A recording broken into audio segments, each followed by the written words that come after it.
चलिए इकोनॉमिक्स के क्लास में हम लोग आगे बढ़ते हैं। पिछले क्लास में हम लोग क्वेश्चन नंबर 75 तक कर लिए थे।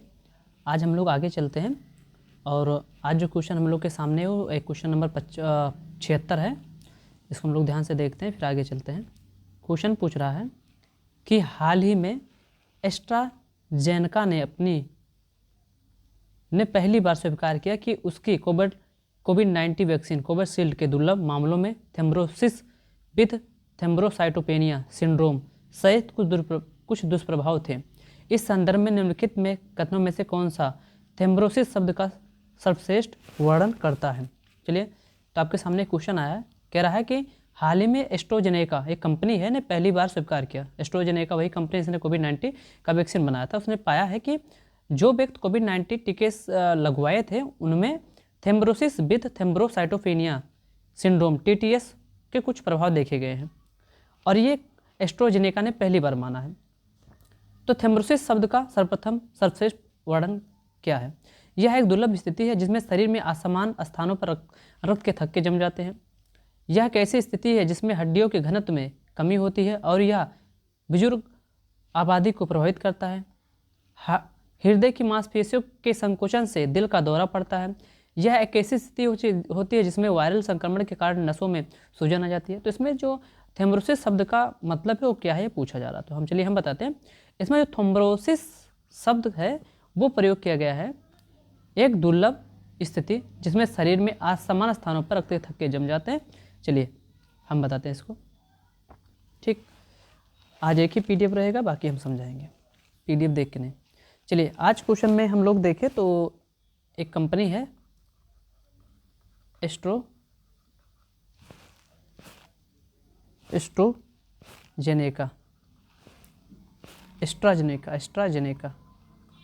तो कंपनी का नाम है एस्ट्राजेनेका। ये वही कंपनी है जो कोविड-19 का वैक्सीन कोविशील्ड बनाया था। क्या बनाया था? कोविशील्ड। तो पहली बार एस्ट्राजेनेका कंपनी ने कहाँ? तो याद रखिए ब्रिटेन में एक कानूनी मुकदमा हुआ था इनके ऊपर। एक मुकदमा हुआ था। तो ब्रिटेन के कानूनी मुकदमा में कहाँ पर? तो ब्रिटेन में इनके ऊपर एक मुकदमा हुआ था। उसी कानूनी मुकदमा में एस्ट्राजेनेका ने यह माना कि उसने जो कोविड-19 का टीका बनाया था कोविशील्ड, तो जो भी व्यक्ति कोविड-19 से संक्रमित था उसने कोविशील्ड का उपयोग किया था। क्या किया था? ठीक, उपयोग किया था। उसके अंदर कुछ विशेष लक्षण दिखाई दे रहे हैं। क्या दिखाई दे रहे हैं? विशेष लक्षण, जैसे शरीर में कहीं कहीं क्या हो जा रहा है? तो रक्त का थक्का जम रहा है। क्या जम रहा है? रक्त का थक्का, अर्थात शरीर में कहीं कहीं रक्त क्लोटिंग हुआ, रक्त जम जा रहे हैं। और ये रक्त का थक्का जमना एक शब्द को इंडिकेट करता है, उसका नाम है थ्रोम्बोसिस। क्या है? थ्रोम्बोसिस। ठीक, थ्रोम्बोसिस। ठीक, तो याद रखिए शरीर में रक्त का थक्का जमने की जो प्रक्रिया होती है वो विशेष शब्दों से इंडिकेट किया था थ्रोम्बोसिस से। ठीक है, इसीलिए कोविशील्ड ने माना है कि एस्ट्राजेनेका ने माना है कि कोविड-19 से संक्रमित व्यक्ति जो कोविशील्ड नामक वैक्सीन लिया था उसके अंदर कुछ मामलों में TTS के लक्षण क्या हुए? देखे गए हैं। किसके लक्षण देखे गए? TTS के, जिसे क्या कहते हैं? थ्रोम्बोसिस। फुल फॉर्म क्या होगा? Thrombosis with thrombocytopenia. क्या होगा? थ्रोम्बोसाइटोपेनिया। ठीक है, चलिए इसमें और देखा जाएगा। अगर हम लोग ध्यान से देखें तो TTS से, किससे? TTS से तंत्रिका तंत्र भी क्या होती है? प्रभावित होती है। क्या प्रभावित होती है? तंत्रिका तंत्र भी प्रभावित होती है। इसमें और क्या होता है? सांस लेने में दिक्कत होती है। क्या होती है? सांस लेने में दिक्कत। ठीक है, अगर केवल लक्षण देखें टीटीएस के तो पैरों में सूजन आता है। क्या आता है? पैरों में सूजन। ठीक, और देखिए इसके लक्षण तो पेट दर्द होता है। क्या होगा? पेट दर्द। ये सब टीटीएस के मामले में जो लक्षण प्रदर्शित होते हैं, ये सारे लक्षण उसमें होते हैं। ठीक है, अगर हम लोग ध्यान से देखें तो इसमें सिंपल जो प्रॉब्लम हो रहा है वो प्रॉब्लम हो क्या रहा है, तो इसमें हो रहा है रक्त का क्लोटिंग अर्थात रक्त का थक्का जमना। ठीक, ठीक है, तो इसके लिए जो सिंड्रोम हुआ है उसे क्या कहेंगे? TTS syndrome. तो अगर एग्जाम में आता है कि एस्ट्राजेनेका ने यह माना है कि कोविड-19 से ग्रसित व्यक्ति जो कोविशील्ड नामक वैक्सीन का प्रयोग किए थे उसके अंदर क्या कौन से लक्षण देखे गए हैं, तो कौन से लक्षण? टीटीएस, जिसमें से टी का मतलब थ्रोम्बोसिस विथ थ्रोम्बोसाइटोपिनिया होता है। ठीक है, थ्रोम्बोसिस विथ थ्रोम्बोसाइटोपिनिया होता है, जिसमें लक्षण क्या होता है? रक्त का थक्का जम जाता है। ठीक है, चलिए फिर आप लोग प्रश्न देखिए अपना क्या था। यहाँ प्रश्न में क्या पूछा गया था? तो प्रश्न में यही तो पूछा गया था कि हाल ही में एस्ट्राजेनेका ने पहली बार स्वीकार किया कि उसकी कोविड-19 वैक्सीन कोविशील्ड के दुर्लभ मामलों में थ्रोम्बोसिस विथ थ्रोम्बोसाइटोपिनिया सिंड्रोम सहित कुछ दुष्प्रभाव थे। इस संदर्भ में कौन से कथन सही था जो थ्रोम्बोसिस शब्द का सर्वश्रेष्ठ वर्णन करता था? तो यह एक दुर्लभ स्थिति है जिसमें शरीर में असमान स्थानों पर क्या जम जाता है? रक्त का थक्का जम जाता है। ठीक है, चलिए आगे क्वेश्चन देखा जाए। चलिए ये क्वेश्चन पहले ध्यान से हम लोग पढ़िए, फिर इसको हम बताते हैं। ठीक है, चलिए ये आपके सामने क्वेश्चन है, इसे आप देखिए, इसका आंसर दीजिए, फिर हम बताएं। इसमें आया क्वेश्चन क्या है? Outcome budgeting. क्या है? आउटकम बजटिंग के संदर्भ में निम्नलिखित कथनों पर विचार कीजिए। यह पहला क्या कह रहा है कि यह वर्ष के दौरान संगत परिणामों के आधार पर सभी मंत्रालय के लिए परियोजनावार परिव्यय प्रदान करती है। इसके परिणाम न केवल मौद्रिक इकाइयों या भौतिक अवसंरचना के संदर्भ में बल्कि गुणात्मक लक्ष्यों और उपलब्धियों के संदर्भ में अपेक्षित परिणाम होते हैं। तो आउटकम बजटिंग क्या होता है, चलिए हम इसे देखते हैं। ठीक है, चलिए इसमें देखा जाए आउटकम बजटिंग में। तो आपके सामने प्रश्न आ रहा है, क्या है उसका नाम? थोड़ा सा बढ़ा लिया जाए इसे। ठीक है, और थोड़ा सा कम किया जाए। चलिए क्वेश्चन क्या आया? एक मिनट।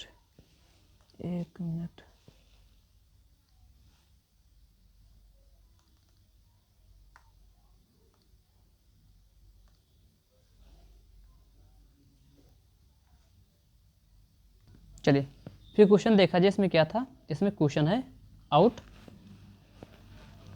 Outcome budgeting.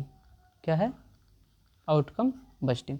तो आपके सामने क्वेश्चन क्या है कि आउटकम बजटिंग क्या होता है। तो याद रखिए ये भी बजट की एक योजना होती है। तो याद रखिए आउटकम बजटिंग जो होती है ये बजट की एक योजना होती है। किसकी योजना होती है? बजट योजना होती है। क्या होता है? तो आउटकम बजटिंग जो होता है वो खुद एक बजट योजना होता है। ये क्या बताता है?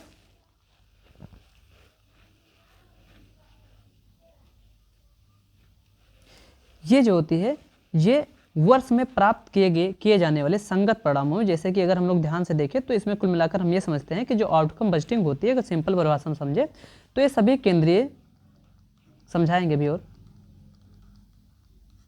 ये सभी केंद्रीय मंत्रालयों, ये सभी केंद्रीय मंत्रालयों प्लस विभाग जितने हैं प्लस संगठन जो भी हो देश के लिए परियोजना वार परिव्यय है। क्या है? परिव्यय। चलिए हम समझाते हैं। तो आउटकम बजटिंग जो होती है ये बजट योजना होती है। कौन सी योजना होती है? बजट योजना। बजट क्या होता है? अनुमान लगाना कि कहाँ कितना पैसा किस चीज़ में खर्च किया जाना चाहिए। ठीक है, तो आउटकम बजटिंग में क्या देखते हैं कि सभी केंद्रीय मंत्रालय, जितने भी केंद्रीय मंत्रालय हैं, चाहे वो शिक्षा विभाग हो, चाहे वो स्वास्थ्य विभाग हो, ठीक, देश का कोई भी संगठन हो, उन पर परियोजना वार परिव्यय का गणना करता, मतलब समझा रहे हैं। तो आउटकम बजटिंग क्या होता है कि ये देश के सभी केंद्रीय मंत्रालयों के द्वारा, सभी विभागों के द्वारा, संगठन के द्वारा अपनी योजनाओं में जितने पैसे व्यय किए गए हैं और उस व्यय से जो पैसे व्यय किए गए पैसे से जो विकास होता है उसके परिणामों पर क्या करती है, चर्चा करती है। क्या करती है, चर्चा। ठीक, तो याद रखिए आउटकम बजटिंग एक प्रकार का बजट योजना होती है जिसमें किसी भी केंद्रीय मंत्रालयों को, विभाग को, संगठन को उसकी योजनाओं में जितने भी पैसे खर्च किए जाते हैं और उस पैसे जो उस पर खर्च किया गया है उससे जो विकास होता है उसके परिणामों की यहाँ क्या करते हैं, चर्चा करते हैं, उसके परिणामों को मापते हैं। जिसे समझिए कि केंद्रीय मंत्रालय है। केंद्रीय मंत्रालय में जो आ गया स्वास्थ्य विभाग, कौन सा, स्वास्थ्य मंत्रालय। अब ये समझिए कि यदि स्वास्थ्य मंत्रालय को, ठीक, स्वास्थ्य छोड़िए, शिक्षा मंत्रालय रखिए, कौन सा मंत्रालय, शिक्षा मंत्रालय। तो समझिए यदि शिक्षा मंत्रालय को एक काम दिया जाए कि देश भर में क्या करना है, 500 स्कूलों को क्या करना है, ऐसे समझने के लिए बता रहे हैं। मतलब आउटकम बजटिंग क्या होता है, इसमें यदि केंद्रीय मंत्रालय जो कि शिक्षा विभाग, शिक्षा मंत्रालय है, यदि उसे कहा जाए कि देश भर में 500 स्कूलों को ओपन करना है तो इसके लिए इसको कुछ बजट दिया जाएगा। अब ये 500 स्कूल जब ओपन हो जाएं तो फिर इसमें सरकार के द्वारा उन 500 स्कूलों से देश को क्या लाभ होगा, उनके परिणामों की जब चर्चा की जाती है तो उसे क्या कहते हैं, उसे आउटकम बजटिंग कहते हैं। ठीक है, याद रहेगा। तो यह तो हो गया। दूसरा, इसमें क्या है कि इसके जो परिणाम होते हैं इसमें केवल ये नहीं देखा जाता है कि इससे कितना लाभ हो रहा है, स्कूल को ओपन करने से कितने लाभ हो रहे हैं। चलिए इसे और समझाते हैं। ये समझिए, मान लीजिए कि ये एक अस्पताल खोला गया। क्या खोला गया, एक अस्पताल खोला गया। अब उस अस्पताल से कितने मौद्रिक इकाइयाँ, कितने मौद्रिक इकाइयाँ, अर्थात उस अस्पताल से कितना पैसा आ रहा है, केवल इस पर ध्यान नहीं दिया जाता आउटकम बजटिंग से कि हम एक अस्पताल ओपन करेंगे और अस्पताल से देश को इतना लाभ होगा या लोगों को इतना लाभ होगा। ठीक है, इसमें देखा जाएगा, ये भी देखा जाएगा कि इसमें देश में जिसके लिए जो भी योजनाएं चलाई गई हैं उस योजना से केवल मौद्रिक अनुमान ना लगा के उससे देखा जाए कि देश में लोगों को कितना लाभ हो रहा है। ठीक है, तो इसके लिए भी क्या किया जाता है, इसमें अनुमान लगाया जाता है। चलिए अब आपको प्रश्न दिखाते हैं, एक बार समझेंगे, अगर नहीं आएगा फिर से बताएंगे। चलिए यहाँ देखिए ध्यान से, ये क्वेश्चन था, आप समझिएगा। इसमें दिया गया था आउटकम बजटिंग क्या होता है। तो याद देखिए हम लोग अभी क्या देखे थे, या बताए थे, यह वर्ष के दौरान, किसके दौरान, वर्ष के दौरान संगत परिणामों के आधार पर सभी मंत्रालयों के लिए परियोजनावार परिव्यय प्रदान करती है। अर्थात यह देश के सभी मंत्रालयों के लिए एक योजना बनाती है और योजना पर कितना पैसा व्यय करना है इसको भी निर्धारित किया जाता है उसके परिणामों के आधार पे। ये भी हम लोग देखे थे। दूसरा, इसके परिणाम न केवल मौद्रिक इकाइयाँ या भौतिक संरचना के संदर्भ में बल्कि गुणात्मक लक्ष्यों और उपलब्धियों के संदर्भ में भी अपेक्षित परिणाम होता है। अभी हम बताए थे, यदि इसमें देखें कोई मंत्रालय है, अगर वो कोई कार्य कर रहा है तो उससे कितना पैसा देश को प्राप्त होगा, कितना लाभ अर्जित होगा, केवल ये नहीं देखा जाता बल्कि उसके गुणात्मक और लक्ष्यों को भी क्या करते हैं इसमें देखा जाता है। अर्थात इसमें जो आउटकम बजटिंग होती है इसमें केवल मौद्रिक इकाई को नहीं देखा जाता, केवल भौतिक संरचना को नहीं देखा जाता, बल्कि उससे क्या लाभ हो रहा है उसको भी देखा जाता है। तो ये दोनों कथन क्या थे, सही थे। आप समझने की कोशिश करेंगे, समझ में आ जाएगा। ठीक है, चलिए आगे देखा जाए। चलिए ये आ गया आपके सामने 78 नंबर क्वेश्चन। ठीक है, तो 78 नंबर क्वेश्चन में क्या है कि कुडियाट्टम कला, कौन सी कला, कुडियाट्टम कला के संदर्भ में निम्नलिखित कथनों पर विचार कीजिए। ठीक है, यह केरल की एक संस्कृत नाट्य परंपरा है। तो बिल्कुल कुडियाट्टम जो है यह केरल की एक संस्कृत नाट्य परंपरा, याद रखिएगा। तो कुडियाट्टम कहाँ की एक संस्कृत नाट्य पराक्रम है, तो यह केरल की एक संस्कृत नाट्य परंपरा है। ठीक है, ये भी सही है। अगर हम लोग ध्यान से देखेंगे तो यह चकयार समुदाय द्वारा किया जाता है, यह चकायार समुदाय द्वारा किया जाता है। तो बिल्कुल कुडियाट्टम कला जो होती है चकायार समुदाय के द्वारा किया जाता है। ठीक, तीसरा, इसे यूनेस्को की अमृत सांस्कृतिक विरासत सूची में शामिल किया गया। तो बिल्कुल इसे भी क्या किया गया है, तो इसे यूनेस्को के अमृत सांस्कृतिक विरासत सूची में शामिल किया गया है। ठीक है, ठीक, कब किया गया था, 2008 में। तो याद रहेगा ये। तो अगर भी देखें कुडियाट्टम कला के लिए जब पूछा जाएगा कुडियाट्टम कला, तो याद देखिए कुडियाट्टम कला जो होती है ये केरल की क्या है, संस्कृत नाट्य परंपरा है। इसे चाक्यार समुदाय द्वारा किया जाता है। इसे यूनेस्को की अमृत सांस्कृतिक विरासत सूची में 2008 में शामिल किया गया था। ठीक है, इससे एक नाम याद रखिएगा, इसके जो उस्ताद थे, उस्ताद उनका नाम था जे बेड़ू, जी बेड़ू। जी बीड़ू। तो अगर पूछा आएगा जी बीड़ू किससे संबंधित थे, तो कुडियाट्टम नाट्य कला से संबंधित थे। ठीक है, और इसे एक और नाम याद रखिएगा, उसमें है सूरज, सूरज नंबीयार। तो भी याद रखिएगा, सूरज नंबीयार, 2 नाम इसे याद रखिएगा। ठीक है, चला जाएगा। तो याद रखिएगा कुडियाट्टम कला यह केरल की एक संस्कृत नाट्य परंपरा है। इसे चकियार समुदाय द्वारा किया जाता है। इसे यूनेस्को की मृत संस्कृत विरासत सूची में शामिल किया गया है 2008 में। ठीक, चलिए ये क्वेश्चन आपके सामने आया।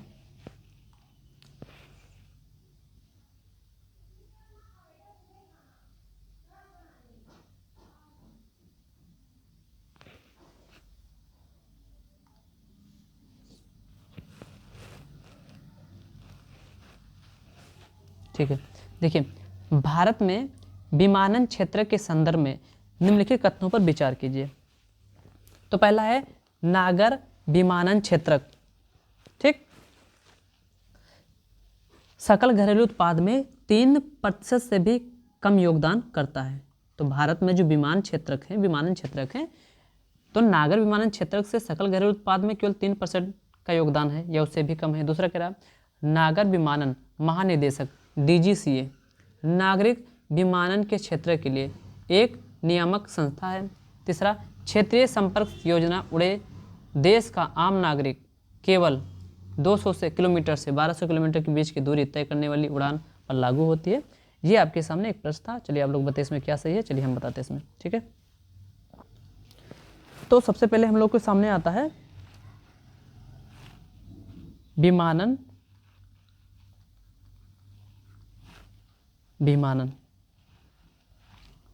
ठीक, तो देखेंगे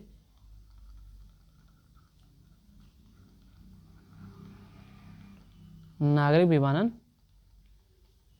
क्षेत्र। ठीक,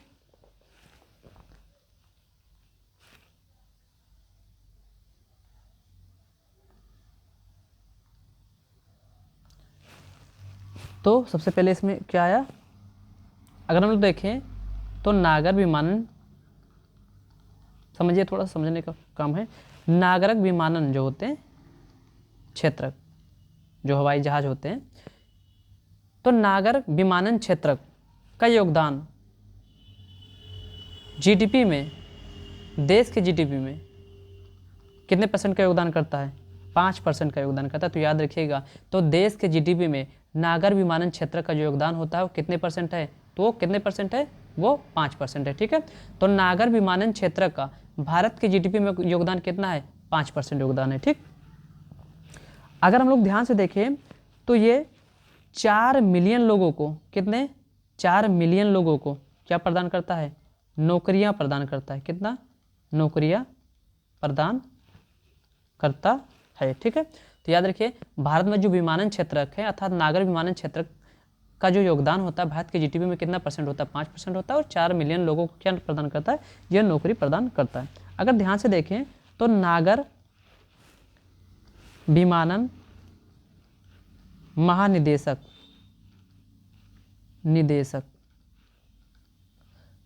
नागर विमानन महानिर्देशक DGCA, क्या कहते हैं इस इंग्लिश में?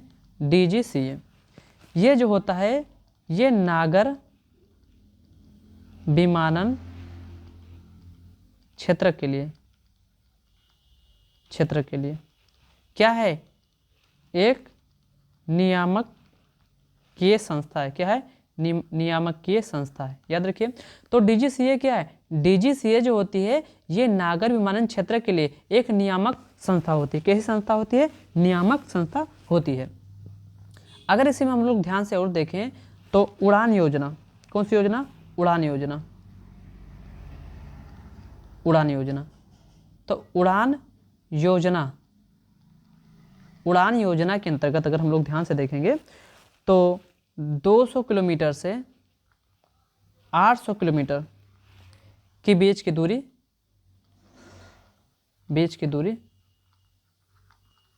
तय की जाती है। ठीक है, चलिए प्रश्न देखा जाए ध्यान से।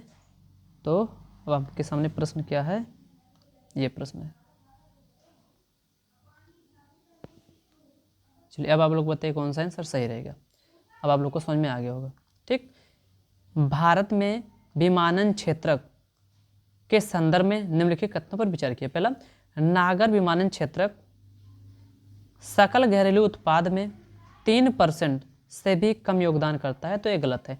नागर विमानन क्षेत्रक का जो योगदान होता है जीडीपी में, अभी बताए थे कितना परसेंट होता है, 5% होता है। ठीक, आगे, नागर विमानन क्षेत्रक महानिदेशक नागरिक विमानन के क्षेत्र के लिए एक नियामकीय संस्था है, तो बिल्कुल नियामकीय संस्था है। क्षेत्रक संपर्क योजना उड़े देश का आम नागरिक, ठीक, जिसे उड़ान कहते हैं। क्या कहते हैं? उड़ान। तो उड़ान योजना के अंतर्गत 200 किलोमीटर से 800 किलोमीटर, कितने, 800 किलोमीटर के बीच की दूरी तय करने वाले उड़ानों पर लागू किया जाता है। अर्थात इसमें 1 2 सही था, तीसरा क्या था, गलत। ठीक, चलिए आगे देखा जाए।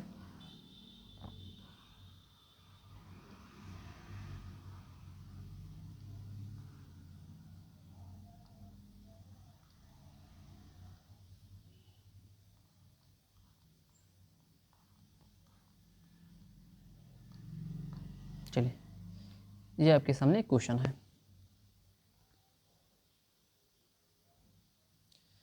क्वेश्चन है 360 पर देखिएगा क्लास। भारत में निर्वाचन के संदर्भ में निम्नलिखित कथनों पर विचार कीजिए। तो क्या है, भारत में निर्वाचन के संदर्भ में निम्नलिखित कथनों पर विचार कीजिए। ठीक है, पहला, ईवीएम का विनिष्ट होना, बूथ का बलात् ग्रहण, प्राकृतिक आपदाएं। लिखा है, भारत निर्वाचन आयोग द्वारा मतदान केंद्र पर मतदान को अमान्य घोषित करने के लिए कितने कारण वैध होते हैं। ठीक है, तो अगर हम लोग ध्यान से देखें इसमें, तो क्वेश्चन क्या है कि भारत में निर्वाचन के संदर्भ में निम्नलिखित कथनों पर विचार कीजिए। पहला, ईवीएम का विनिष्ट होना, बूथों का बलात् ग्रहण, बूथ कैप्चरिंग, प्राकृतिक आपदाएं। कह रहा है अगर ये इनमें से कितने ऐसी अवस्थाएं आ जाए जिस स्थिति में भारत का निर्वाचन आयोग मतदान केंद्र पर मतदान को असामान्य घोषित कर दे। ठीक, अर्थात मतदान पूरा ना हुआ हो या मतदान को अवैध घोषित कर दे, ये माना जाए कि मतदान हुआ ही नहीं। ठीक, अर्थात चुनाव की प्रक्रिया पूरी ही नहीं हुई। कितने ऐसे अवस्थाएं हैं जिनमें निर्वाचन आयोग ऐसा कर सकता है, चलिए हम आपको बताते हैं। देखिए ध्यान से, सबसे पहले आप लोग को याद रखना चाहिए, जो भारत का निर्वाचन होता है, भारत का निर्वाचन, कहाँ का निर्वाचन, तो जो भारत का निर्वाचन होता है यह कुछ कानूनों द्वारा क्या होता है, शासित होता है। कानूनों द्वारा क्या होता है, शासित होता है, चलाया जाता है, शासित। जिनमें सबसे पहले अगर हम लोग ध्यान से देखेंगे तो इसमें आएगा लोक प्रतिनिधित्व अधिनियम 1950। क्या आएगा, लोक प्रतिनिधित्व अधिनियम 1950। तो याद रखिए, भारत का निर्वाचन आयोग जो होता है वो लोक प्रतिनिधित्व अधिनियम 1950 के अंतर्गत क्या करता है, ये मतदाता पंजीकरण कर सकता है, मतदाता पंजीकरण, उम्मीदवार नामांकन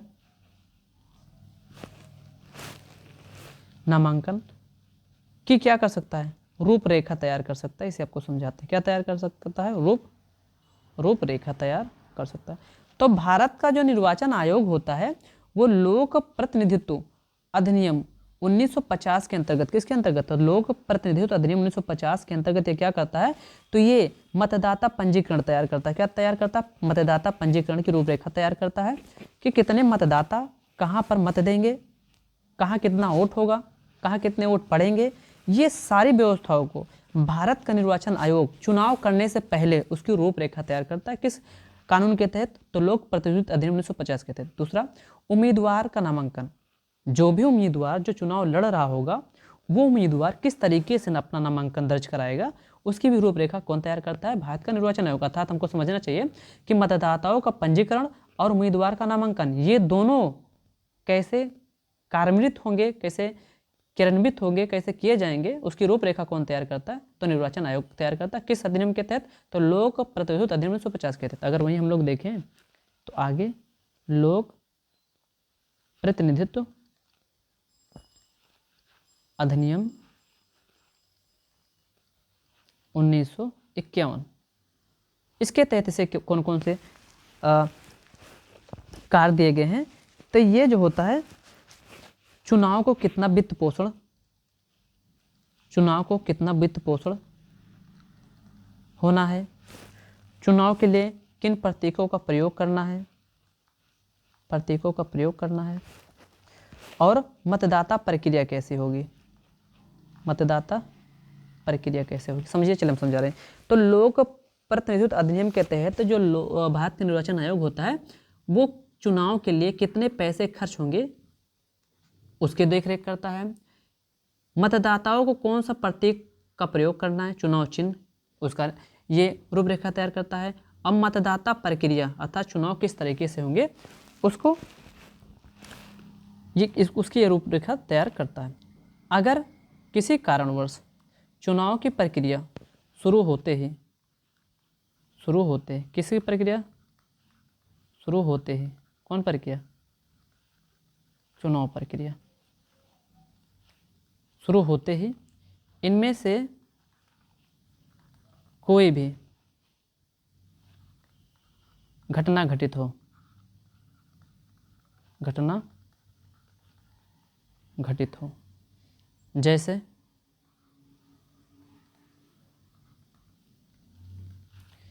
ईवीएम, इलेक्ट्रॉनिक वोटिंग मशीन जिसे कहते हैं ईवीएम, यदि ईवीएम विनिष्ट हो जाए अर्थात खराब हो जाए, उस स्थिति में निर्वाचन आयोग चुनाव को असमान घोषित कर देगा। दूसरा, बूथों का बलात् ग्रहण, इसका मतलब जहां पर वोट पड़ रहे हैं वो पूरे एरिया को ही क्या कर लिया जाए, कैप्चर कर लिया जाए। ठीक, किसी भी कारण से हो सकता है, आतंकवादी गतिविधि हो जाए, गांव में दंगे हो जाए, कोई भी कारण हो सकता है। तीसरा क्या हो गया, कोई प्राकृतिक आपदा आ जाए, क्या आ जाए, प्राकृतिक आपदा। मान लीजिए कहीं पर वोटिंग हो रहा था और प्राकृतिक आपदा में भीषण बारिश हुई, भीषण बारिश होने से वहाँ पर बाढ़ आ गया, उस वजह से भी क्या हो जाएगा, चुनाव असमान घोषित हो जाएगा। ठीक है, तो ये थे कुछ कारण। किसके कारण थे? इसके कारण थे। अब आप लोग बताइए कौन सा आंसर सही था। तो भारत में निर्वाचन के संदर्भ में निम्नलिखित पर विचार कीजिए। ईवीएम का विनिष्ट होना, बूथों का बलात् ग्रहण, प्राकृतिक आपदाएं, जिसके तहत भारत निर्वाचन आयोग मतदान केंद्र पर मतदान को असमान घोषित कर सकता है। बिल्कुल तीनों के तहत सही। ऐसे ऐसे प्रश्न आते हैं सिविल में। ठीक है, चलिए आगे देखा जाए। तो आगे आ गया 13।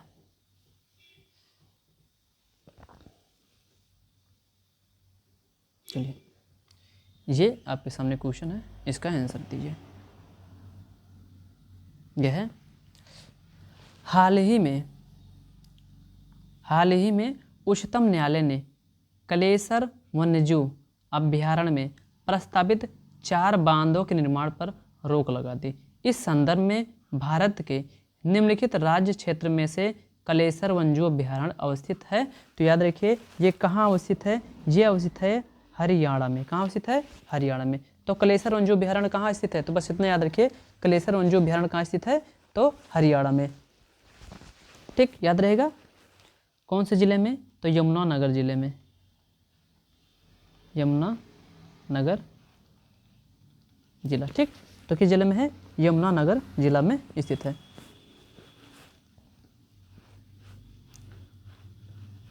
अच्छा, ऐसा भी माना जाता है कि जो एक कलेसर वन्यजीव अभ्यारण्य है, इसको औरंगजेब के समय बनाया गया था। किसके समय? औरंगजेब के समय, ऐसा माना जाता है। ठीक है, तो याद देखिए, कलेसर वन्यजीव अभ्यारण्य कहाँ स्थित है? तो याद रखिएगा, हरियाणा में है कलेसर वन्यजीव अभ्यारण्य। याद रहेगा, इसे याद रखना है। चलिए आगे, ये आपके सामने एक और क्वेश्चन आया। ठीक, चलिए आप बताइए। लिखा है लेखांकन के संदर्भ में निम्नलिखित परिवर्ती चरों पर विचार कीजिए।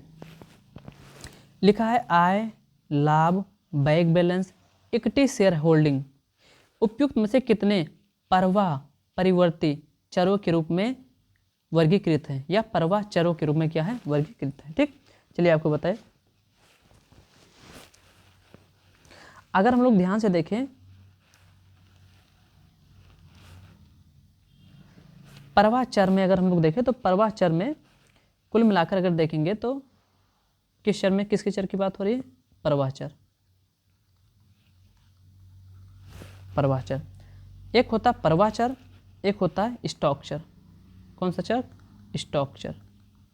तो एक परवाह चर होगा, एक स्टॉक चर होगा। ठीक, अगर हम लोग ध्यान से देखिए परवाह चर में, किसमें देखें परवाह चर, तो अगर परवाह चर में हम लोग देखेंगे इसमें आय लाभ ऐसी संकल्पना सम्मिलित होती है, ऐसी संकल्पना होती है। ठीक, जहां आय और लाभ की केवल बात हो तो वो अर्थव्यवस्था में कौन सी चर कहलाती है, परवाह चर। स्टॉक चर में क्या आता है, जहां बैंक बैलेंस की बात हो, इक्विटी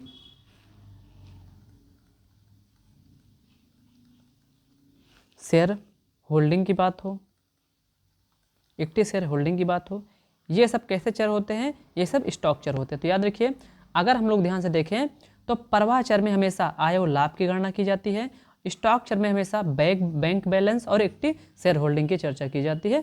जिस हिसाब से अगर हम लोग ध्यान से देखेंगे, अब आप लोग बताइए इसमें कौन सा आंसर सही था। तो याद रखिए अभी हम लोग पढ़ के आए हैं कि अगर देखेंगे तो इसमें पूछा था परवाह चर के रूप में वर्गीकृत है। तो हम लोग को पता है आय और जो लाभ होते हैं ये परवाह चर में आते हैं, किस में आते हैं, परवाह चर।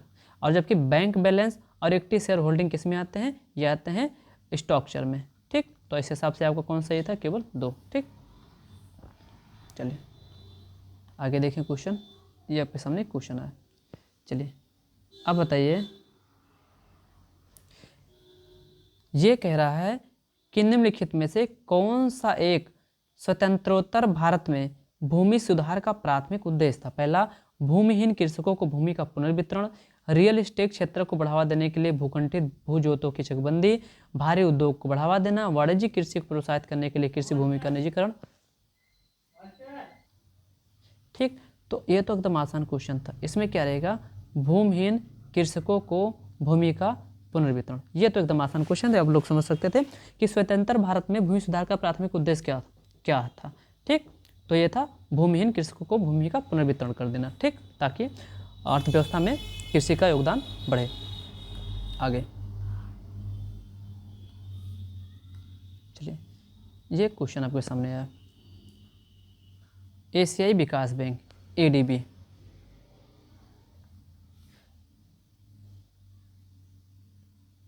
एशियाई विकास बैंक एडीबी किसके संबंध में, एडीबी। तो एशियाई विकास बैंक एडीबी के संदर्भ में निम्नलिखित कथनों पर विचार कीजिए। पहला, भारत एडीबी के शीर्ष 5 सबसे बड़े शेयर धारकों में से एक है। दूसरा, वर्तमान में इसके 100 से अधिक सदस्य हैं। तीसरा, यह केवल सार्वजनिक क्षेत्रों की परियोजनाओं और सार्वजनिक निजी भागीदारी परियोजनाओं को वित्त पोषण प्रदान करती है। ये आपके सामने क्वेश्चन है। ठीक है, चलिए अगर हम लोग ध्यान से देखें तो सबसे पहले इसमें क्या देखेंगे, हम लोग देखेंगे एशियाई विकास बैंक। ठीक, जिससे क्या कहते हैं, एशियाई विकास बैंक, जिसे हम लोग शॉर्ट फॉर्म में एडीबी कहते हैं। एडीबी कहते हैं, क्या कहते हैं, एडीबी कहते हैं। ठीक है, जिसकी स्थापना अगर हम लोग ध्यान से देखें तो 1996 में की गई थी। कब की गई थी, 1996 में। तो याद रखिए एशियाई विकास बैंक की स्थापना कब की गई, एडीबी की। तो ठीक है, एशियन डेवलपमेंट बैंक की स्थापना 1996 में की गई थी। कब की गई थी, 1996 में। अगर हम ध्यान से देखें तो ये बहुपक्षीय विकास वित्त पोषण संस्था है। कैसी संस्था है, बहुपक्षीय विकास वित्त पोषण संस्था है। कैसी संस्था है, तो विकास वित्त पोषण संस्था है, बहुपक्षीय विकास वित्त पोषण संस्था है। ठीक है, अगर इसका मुख्यालय पूछेगा, एडीबी का मुख्यालय, एडीबी का मुख्यालय पूछा जा सकता है तो ये फिलीपींस में, कहाँ है, फिलीपींस, फिलीपींस। तो फिलीपींस के कहाँ, मनीला में, कहाँ है, मनीला में, ठीक है। तो अगर हम लोग ध्यान से देखेंगे तो एशियाई विकास बैंक की जो स्थापना की गई थी 1996 में की गई थी। यह क्या करता है, यह बहुपक्षीय विकास को वित्त पोषित करता है। एडीबी का जो मुख्यालय है तो फिलीपींस के मनीला में स्थित है। कहाँ स्थित है, फिलीपींस के शहर मनीला में स्थित है, ठीक है। इसके 5 सबसे बड़े शेयर धारक जो होते हैं, शेयर धारक, तो 5 सबसे बड़े शेयर धारक में अगर हम लोग ध्यान से देखेंगे तो इसमें सबसे ज़्यादा शेयर धारता के मामले में अगर देखेंगे तो जापान, यूएसए, चाइना, भारत और ऑस्ट्रेलिया आते हैं। तो याद रखिए एडीबी के सबसे बड़े शेयर धारकों में कौन शामिल है, तो 5 देश शामिल हैं, जिनमें कौन आता है, जापान, यूएसए सबसे अधिक शेयर होल्डर हैं, 15.6% शेयर धारक के दोनों अकेले हैं। तो सबसे पहले जापान आता है, यूएसए सबसे ज़्यादा भागीदारी जिनकी है, फिर चाइना आएगा, फिर इंडिया आएगा, फिर ऑस्ट्रेलिया आएगा। तो याद रखिए एशियाई डेवलपमेंट बैंक में 5 सबसे जो बड़े शेयर धारक है उसमें जापान के बाद यूएसए, चाइना, इंडिया और ऑस्ट्रेलिया। तो 5 शेयर धारकों में भारत आता है। जबकि अगर हम लोग ध्यान से देखेंगे तो इसके टोटल जो सदस्यों की संख्या कितनी है, 68 है। कितनी है, 68, ठीक। चलिए अब प्रश्न देखा जाए। अब आप लोग बताइए इसका आंसर क्या था, ठीक है। चलिए बताइए इसका आंसर क्या था। तो अब आप आंसर दे सकते हैं। इसमें क्या कहा गया था, पूछा गया था कि एशियाई विकास बैंक एडीबी के संदर्भ में विचार कीजिए। पहला, भारत एडीबी के शेष 5 सबसे बड़े शेयर धारकों में से क्या है, एक है, ठीक। बिल्कुल सबसे बड़े शेयर धारकों में से एक है। वर्तमान में इसके 100 से अधिक सदस्य हैं, गलत है ये। इसमें 68 सदस्य हैं। यह केवल सार्वजनिक क्षेत्र की परियोजना और सार्वजनिक निजी भागीदारी परियोजनाओं को वित्त पोषण प्रदान करती है, तो ये भी गलत है, ठीक है। याद रखिए ये गलत है। अगर हम लोग ध्यान से देखेंगे तो ये सार्वजनिक और निजी को निवेश को भी क्या करती है, बढ़ावा देती है, ठीक है। निवेश में भी ये बढ़ावा देती है। किसमें बढ़ावा देती है, निवेश में भी। या केवल सार्वजनिक क्षेत्र की परियोजना और सार्वजनिक निजी भागीदारी परियोजनाओं को वित्त पोषण प्रदान करती है, नहीं, ये सब ऐसी बात नहीं है, ठीक है। क्षेत्र के विकास में अगर हम लोग ध्यान से देखें तो दोनों के निवेश में भी क्या करती है, ये बढ़ावा देती है। तो ये गलत है, ये वाला गलत है और ये वाला भी गलत है। इसमें एक ही सही था। तो याद देखिए एडीबी है, इसमें 68 सदस्य हैं और ये भी गलत है, ठीक। ये वाला गलत है, इसे मत लिखिएगा, ये दोनों लिखिए। चलिए आगे चला जाए। चलिए लास्ट क्वेश्चन था आज का। तो चलिए अब आप लोगों के सामने पहले क्वेश्चन आता है। तो ये है क्वेश्चन आपके सामने क्या है कि भारत में पोत परिवहन क्षेत्र के संदर्भ में निम्नलिखित कथनों पर विचार किया। तो क्या है, भारत में पोत परिवहन क्षेत्र के संदर्भ में निम्नलिखित कथनों पर विचार कीजिए। पहला, भारत के व्यापार का मात्रा के हिसाब से लगभग 95%, मूल्य के हिसाब से 68% व्यापार समुद्री मार्ग से होता है। क्या कह रहा है कि भारत में जो व्यापार होता है अगर टोटल देखिए मात्रा के हिसाब से तो 95% और मूल्य के हिसाब से 68% व्यापार समुद्री मार्ग से होता है। अगर हम कहें तो ये बिल्कुल सही है। इसमें देखिए अंतर्देशीय जल परिवहन भारत के संगठित माल परिवहन का 2% से भी कम है, तो बिल्कुल ये भी सही है, ठीक है। चलिए इसे देखा जाए। अगर हम ध्यान से देखें तो इसमें थोड़ा सा हमको देखना है, लास्ट क्वेश्चन है। चलिए तो ये देखिए, एक मिनट रुक जाओ, ये थोड़ा सा गलत बन गया है, सही बनना चाहिए इसको, ठीक। ये देखिए अगर हम लोग ध्यान से देखें तो भारत का ये जो तट है टोटल अगर हम लोग देखें तो 75-17 किलोमीटर की तट रेखा है भारत की। कितनी है, 75-17 किलोमीटर की टोटल क्या है, तट रेखा है, ठीक। और अगर हम लोग यहाँ ध्यान से देखें तो यहाँ पोत अर्थात जो जहाजें होती हैं तो पोत परिवहन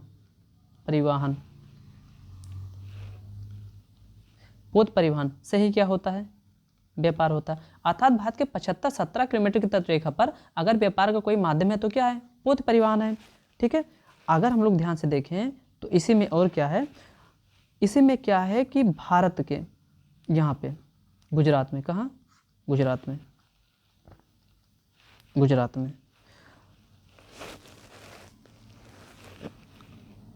एक शहर है भावनगर, क्या है, भावनगर। तो गुजरात के भावनगर में अगर हम लोग ध्यान से देखें तो सबसे बड़ा एक विख्यात स्थल जो कि जहाज विभंजन केंद्र है, क्या है, जहाज विभंजन केंद्र। कौन केंद्र, जहाज विभंजन केंद्र, जिसका क्या नाम है, अलंग। क्या नाम है, अलंग। तो याद रखिएगा, तो गुजरात में, गुजरात के भावनगर में सबसे बड़ा जहाज विभंजन केंद्र क्या स्थित है, अलंग। तो कभी पूछेगा अलंग कहाँ स्थित है, तो गुजरात के भावनगर में। अगर हम लोग इसमें ध्यान से और देखें, इसमें और देखें तो इसमें क्या कह रहा है कि भारत का व्यापार, किसका व्यापार, भारत का व्यापार दो दृष्टि से, अगर मात्रा की दृष्टि से देखेंगे और मूल्य के हिसाब से देखेंगे, ठीक। तो अगर देखेंगे तो भारत के व्यापार जो होता है, टोटल भारत का जो व्यापार होता है, मात्रा के हिसाब से 95% जो व्यापार होता है वो जलीय मार्ग अर्थात पोत परिवहन के माध्यम से होता है, जबकि 68% जो व्यापार होता है वो भी किसके आधार पर होता है, मूल्य के आधार पर होता है। किस माध्यम से होता है, तो पोत परिवहन के माध्यम से होता है। अगर इसमें हम लोग ध्यान से देखें तो अंतर्देशीय जल परिवहन भारत के संगठित माल परिवहन का कितने प्रतिशत से भी कम है, 2% से भी क्या है, कम है। और यात्रियों का आवागमन तो नगण्य है, क्या है, यात्रियों का आवागमन नगण्य है। चलिए इसमें अगर ध्यान से देखा जाए तो अब क्या था प्रश्न, प्रश्न था आपका ये, देखिए, चलिए बताइए इसका आंसर आप लोग।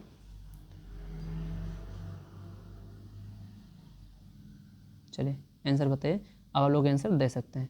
तो भारत के पोत परिवहन के बारे में आज क्वेश्चन पूछा गया था। तो हम लोग आज देख लिए थे, अभी वो नागर विमानन क्षेत्र भी देखे थे, हवाई जहाज जो हवाई यात्रा करते हैं लोग, उनके बारे में पढ़े थे। और आज जल परिवहन, जल के माध्यम से भी जो व्यापार होता है उसको भी हम लोग देख लिए, ठीक।